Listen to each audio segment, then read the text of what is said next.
Weather there to our area. Plus, we bring you the details behind what's called the summer of the cicada, and why they'll be making a reappearance.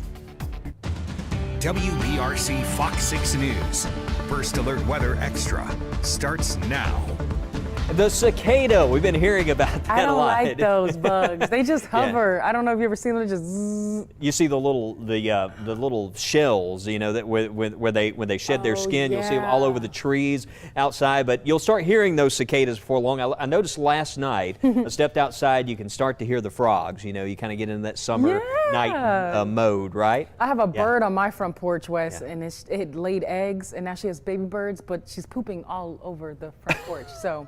Should probably remove that very soon. Well, you can't catch a break, right? There's the pollen and now the birds. All right, let's check out our next big thing. As we look ahead, we have a chance for some wet weather coming back right now as we go to our sky vision. 81 at Tuscaloosa, 79 at Birmingham, 80 degrees in Chelsea. Starting to warm up across the area, and temperature-wise, we'll have some more upper 70s tomorrow. Looks like 80s, up around 86 on Thursday, but it feels great out there, and a little mugginess starting to come back. Tomorrow, I'll mention there could be a little bit of wet weather. Nothing like what we're seeing to the west and northwest, though. A lot of severe weather impacting the Midwest today. Some strong to severe storms you can see stretching back into Arkansas. But this is kind of the southern extent of that next system, and you can kind of see what we're dealing with back to the west. And some of this is going to hold together and reach our area tomorrow. It's certainly not a first alert weather day sort of setup for us, but it is going to be a system that could generate a few showers and possibly a thunderstorm. If we do get a storm out of this to the north, can't rule out some gusty winds, maybe a stronger storm, but the risk for severe weather, it is very low. But notice through lunchtime tomorrow, some of those showers hanging around across these areas to the north, but this really struggles to build into the southern part of the area. Notice as we get to 6 o'clock, looks like a little thin area there, maybe a little rain around Anniston, but that's about all we're going to see tomorrow. We're keeping the rain chance around 50%. And again, if we do see a storm, there's a chance in areas there to the north, we might get a strong thunderstorm, but I kind of highlighted areas where we might get a rumble out of this particular system. But that's what we're going to be tracking, the next big thing for tomorrow, and we got those rain chances coming back for the weekend. But right now we want to take you to Iowa. And that's across the country where we've been having a lot of severe weather causing tornado warnings from Kansas and into parts of the Midwest. Check out this footage from our sister station KTIV. Look at that sky. That was a tornado in the Pocahontas County area in Iowa. You can see the rope tornado hanging below the clouds, and new video out of Sioux County showing just how dangerous lightning can be. This impressive video was caught by the county's deputy dash cam earlier, one of the deputies there earlier this morning, but the lightning really putting on a show. And severe storms down trees and impacted power lines, down power lines across parts of central Nebraska overnight and into early this morning. This is from our sister station KOLN out of Nebraska. A number of homes in town reporting damage due to the storms. A number of trees fell in the town, with a number of them causing the damage to homes. You can see right here, this was just one of those scenes. There were also reports of damage to grain bins in the Shelton areas as well. And look at this incredible video from Trent Masney in Nebraska of a tornado. This was shot just 4 miles south of Nebraska. Storms continue to move east tonight as the Great Lakes to the Ohio Valley will begin to see scattered thunderstorms. This is the same system that will be bringing showers to our area tomorrow, with the severe threat being more to the north. And as temperatures continue to heat up and vacation season begins, gas prices will also begin to rise as well. Not liking this. According to AAA, the average gas price in Alabama is $3.25, which is up 13 cents from a month ago and down 5 cents from a year ago. Nationally, the average is $3.63, which is 38 cents more than our state's average. WBRC spoke with Clay Ingram, a spokesperson for AAA here in Alabama, who says that gas prices generally begin to hit a peak Memorial Day weekend. They begin to peak Memorial Day weekend, which is more than a month away. This means you may want to prepare for those gas prices to get more expensive. Ingram says it all comes down to supply and demand. with spring break kind of come and gone for most people, the weather's warm enough now where people want to get out and about a little bit. There are already people driving to the beach for the weekend and things like that. So that increase in demand is the main factor that's driving our prices up right now. Ingram says that there are two ways you can beat those high prices. One, conserve your fuel and don't ride around as much. Hey, that's no fun. And two, by using a fuel price finder that will show you the lowest gas prices in your area. Well, you already know you've got warmer temperatures, you've got increasing grass prices. That also means pollen levels will increase as well. As of right now, we're in a sort of yellow to green zone, okay? The only pollen levels that I'm seeing high right now are trees. Tree pollen is at an all-time high, but notice grass, weed, and mold levels are low. So enjoy those lower pollen levels. Of course, those trees are continuing to bloom, but we'll also see an increase in those grass pollen levels, of course, as the weather gets warmer and we approach those summer months. But in 30 seconds, we take another quick look at your upcoming forecast, as well as talk about the summer of the cicada. We'll be right back. You're watching First Alert Weather Extra.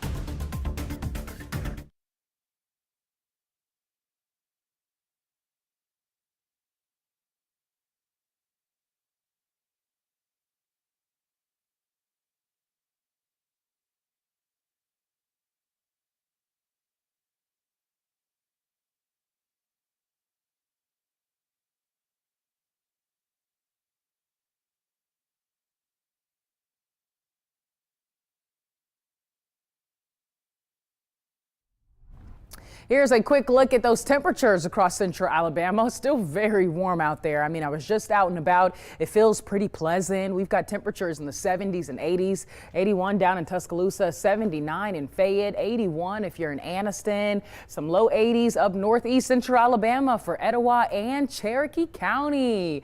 But look at that evening forecast here across central Alabama. Majority of us are going to see anywhere from those partly cloudy to mostly cloudy skies. I do think we'll see more of those cloudier conditions overnight tonight. Temperatures in the low 70s just around 9 p.m. A beautiful evening to enjoy the outdoors, but we do have some increasing rain chances for your Wednesday and again this weekend. And of course, Wes will tell you more about those rain chances as we take a look at his 7-day forecast. But first, we have all seen the noisy. They're not nosy, they're also noisy. They're those cicadas coming up in late May across parts of the county. Trillions of cicadas will emerge from the ground, oh no, at the same time as part of a historic event. Here's today's degree of science. Welcome into this week's Degrees of Science. A historic event's going to occur this spring across parts of the country where more than 1 trillion cicadas are going to emerge. This week, we're talking with an expert on cicadas, Dr. Chris Simon, a senior research scientist at the Department of Ecology and Evolutionary Biology at the University of Connecticut. Dr. Simon, thanks for joining us. Talk to us about this historic event that's going to occur. Oh, thanks for having me on. This is a joint emergence of a 13 and 17-year cicada brood, and it happens maybe every 5 to 6 years that a 13 and 17 come out together, but it doesn't happen very often that they're close to each other or adjacent. These cicadas don't overlap, which a lot of people I've heard in the media saying they do overlap. They don't overlap, but they come very close to each other in Illinois. Exactly how many of these cicadas were expecting to come out during this event? Oh, well, many trillions in any one area. Sometimes they're light, sometimes they're heavy. So if they're heavy, you can have more than like 1 million cicadas per acre. And if they're light, then you'll just hear them singing in the tops of the trees. A lot of the places down south, they're fairly light and fairly high in the trees. So how exactly does it work that some cicadas come out annually and then you have these periodic cicadas that come out as well? So the annual cicadas, they also take more than 1 year to develop, but they're not synchronized. So the offspring of any one female of an annual cicada may come out in 3 years, 4 years, or 5 years. Those are typical length life cycles for annual cicadas. With most of them coming out in the 4th year, but a big bunch in the 3rd year and a big bunch in the 5th year. And so it seems like that they have a 1-year life cycle, but they don't. They have longer life cycles. The periodical cicadas have an exact length life cycle, and they're all synchronized. They all go into the ground at the same time, and they all come out of the ground at the same time. Those cicadas, oh, those cicadas. But join us right here after the break. We'll be talking more about the events this upcoming weekend and if they will be rained out and when you can expect that next chance of rain. We'll have the details. You're watching First Alert Weather Extra.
Welcome back to Weather Extra. A lot of events coming up for this weekend. Let's check in right now with Matt and Mickey for an update on some of those events forecast.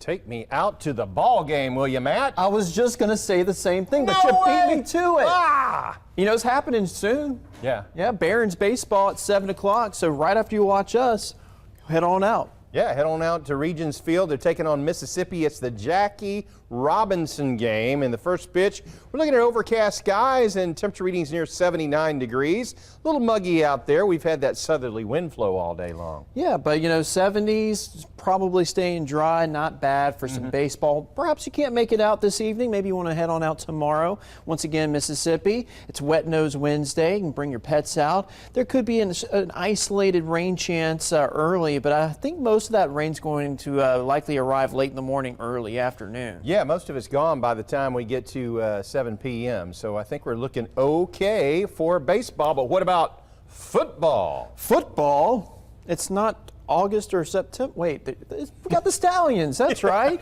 Yeah, we've got the Stallions game happening at Protective Stadium going up against the DC Defenders. Yes, they're going to have to use their defense with that powerful Birmingham Stallions offense. 30% chance of rain there on Saturday. So just take your rain gear. You know, you can't take an umbrella, but your rain jacket, and hopefully you'll be okay.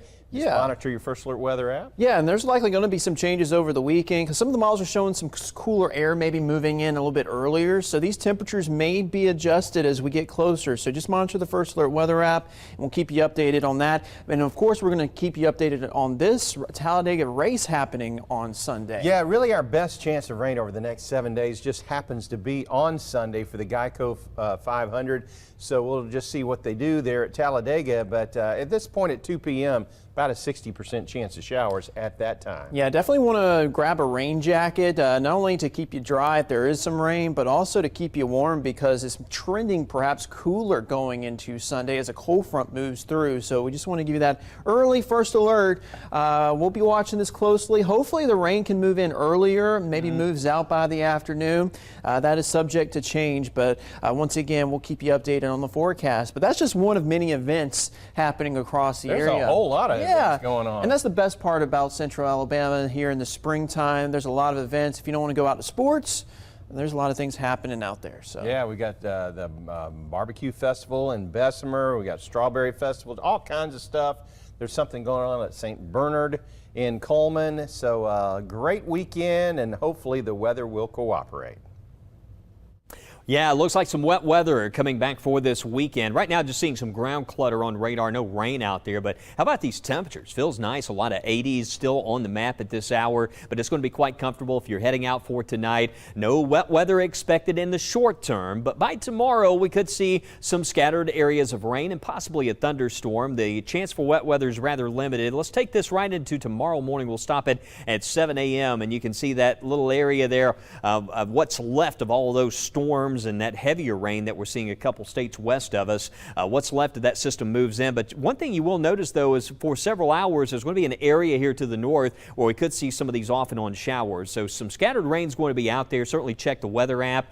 You'll get those precipitation alerts. But it looks like north of I-20, the greater rain chance. And if we do see a thunderstorm, can't totally rule out a strong storm. Again, the severe risk is very low, but might get some gusty winds, maybe some small hail, some lightning with a storm there to the north. So just watch out for that. The rest of the day, notice how that wet weather, it just struggles as it moves further south. A lot of this falls apart as we go into the early morning hours. And Thursday starts out, right now looks like a dry start, another mild morning with clouds, but we're starting to see the possibility of maybe a few pop-up showers by Thursday night. But it's starting to sound more like a summer forecast, scattered showers, scattered thunderstorms. But that's the story. Tomorrow, Thursday, we get into Friday. This is the European model, one of our long-range models, but we're still having to look at the long-range data to get a handle on what to expect for the weekend. And one thing we do see in agreement is there's a cold front on the way for this weekend. Question is, does this move in earlier on Saturday, or is it late Saturday night and more into Sunday? Right now, the data shows a chance for some scattered areas of rain Friday.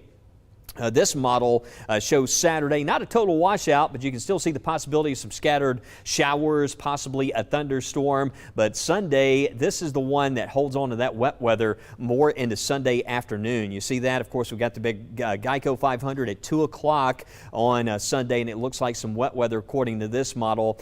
Some data, though, trends this earlier in the day, so hopefully tomorrow we'll have better agreement, or even later tonight, that this might trend a little bit earlier in the day. The one good thing is we don't see severe weather with this particular setup at this point. So as a cold front moves in, temperatures do take a tumble. We see readings there close to 70 on Monday. Again, for the weekend right now, keeping those higher rain chances on Sunday. Overnight low temperatures down into the mid-40s there for early on Monday and early on Tuesday. So we'll see a nice drop off in those nighttime temperatures, but no frost expected there during the overnights. As we go to meteorologist Tania Michelle, and Tania, looking at that long-range forecast at this point, it looks like after Sunday next week around the 25th, maybe some more rain showers and thunderstorms in that long-range forecast. Yeah, absolutely, Wes. I mean, look at this. April 25th and April 26th. We're going to fast forward this on the clicker there, Wes, just to show which days are highlighted in red.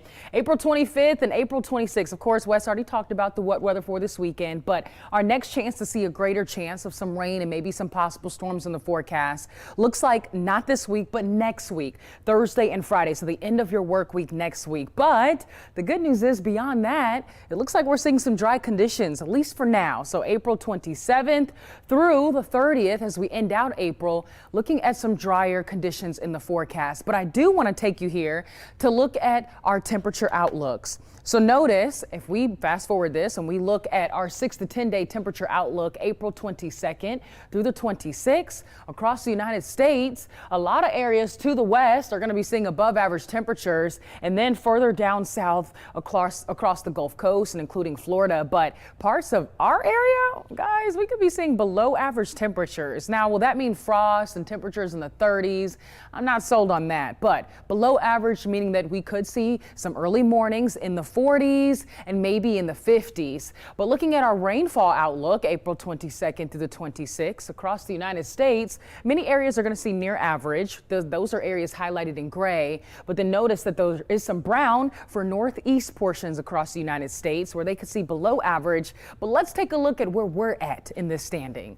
We're highlighted in the green. So we could be seeing above average rainfall April 22nd through April 26th for some of our counties. But notice it's that light green color. So that's still indicating more near average rainfall. Now, what about those temperatures? Let's break this down over the next several days. This is April 22nd through May 1st. That's 6 to 15 day potential low temperatures. Our average is 52 degrees. If you look across this line, notice that we are seeing a lot of mornings just slightly below average, and that could hint at some below average temperatures. Now, are you seeing any 30s? No, not either. So that's good. No frost in the forecast. But looking 6 to 15 days out at our potential highs, once again, this is April 22nd through May 1st. Our high temperatures are kind of dibbling dabbling, a little bit above, a little bit below average. Our average is 75 degrees. We could see some mornings, or excuse me, some afternoons there, seeing high temperatures in the upper 60s, and then some more days above average, upper 70s and low 80s. So that's that outlook beyond the 7 day. Of course, things beyond the 7 day can and possibly will change. So always check in with us on forecast updates as we look further out. And speaking of further out, we're not going anywhere. After the break, we'll have more First Alert Weather Extra, so don't go anywhere.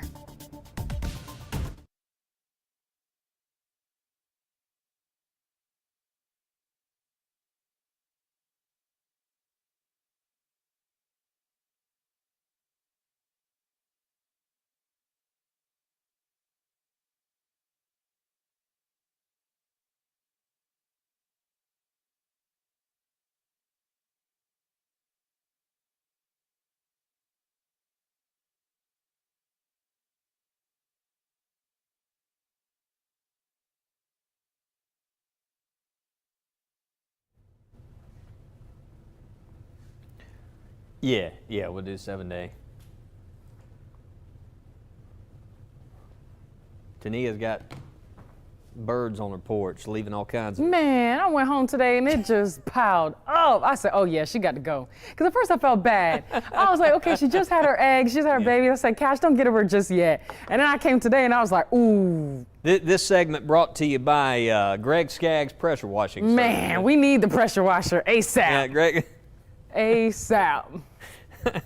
Do birds, I mean, like, how do they react if you move their nest? Because no, you can't. Yeah. I mean, if you move, yeah, she won't come back. Well, that's good. She got to go.